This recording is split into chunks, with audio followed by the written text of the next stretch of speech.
Bon, on est d'accord, ici on a vu qu'il n'y en avait pas plus d'une trentaine de galaxies. Ouais, mais regarde, le modèle il prédisait vraiment 150, je sais pas comment on va faire. On fera une incohérence de plus à rajouter à notre liste. Hein. Ouais, ça d'ailleurs, je la montrerai demain au journaliste, il a rendez-vous, bon, ça nous fera rire. Hein. Bah, il va bientôt arriver le journaliste. C'est quoi le sujet de reportage? J'ai oublié.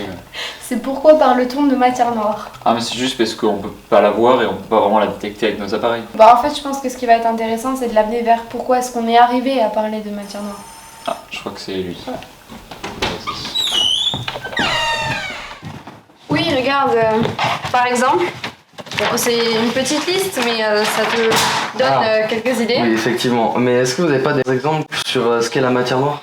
Alors on pourrait donner des exemples, mais pour l'instant, on peut surtout se baser sur ce qu'on sait que la matière noire n'est pas, plutôt que sur ce qu'elle est en fait.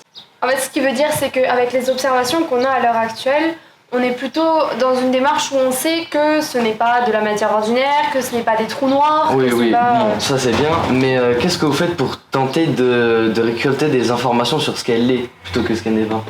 En fait, moi je suis là pour essayer de créer des modèles, donc des modèles mathématiques et physiques qui se servent des données que les observateurs récoltent et qui essayent aussi de caler dans l'histoire les données que nous on a déjà depuis un moment mais qui ne marchent pas, d'essayer de faire un tout cohérent et qui répond aussi aux observations qu'on fait quotidiennement.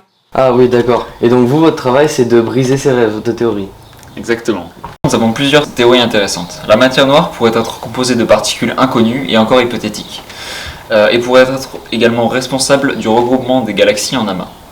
Nous essayons aussi de comprendre ici comment la matière noire agit dans certains phénomènes, comme sa répartition dans l'univers, qui est responsable de la vitesse de rotation des galaxies. Et donc pour récupérer ces extraordinaires données, vous utilisez quel matos?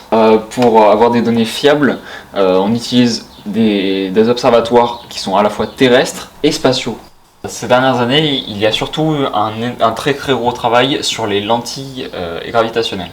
Mais c'est quoi ça? D'habitude, moi je les mange les lentilles. En fait, grâce à Albert Einstein, on a pu comprendre que la très grande masse des corps déformait l'espace.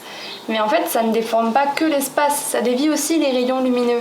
En observant directement cette déviation des rayons lumineux, avec les effets qu'on appelle donc de lentilles gravitationnelles, on pourrait en savoir un peu plus sur la matière noire.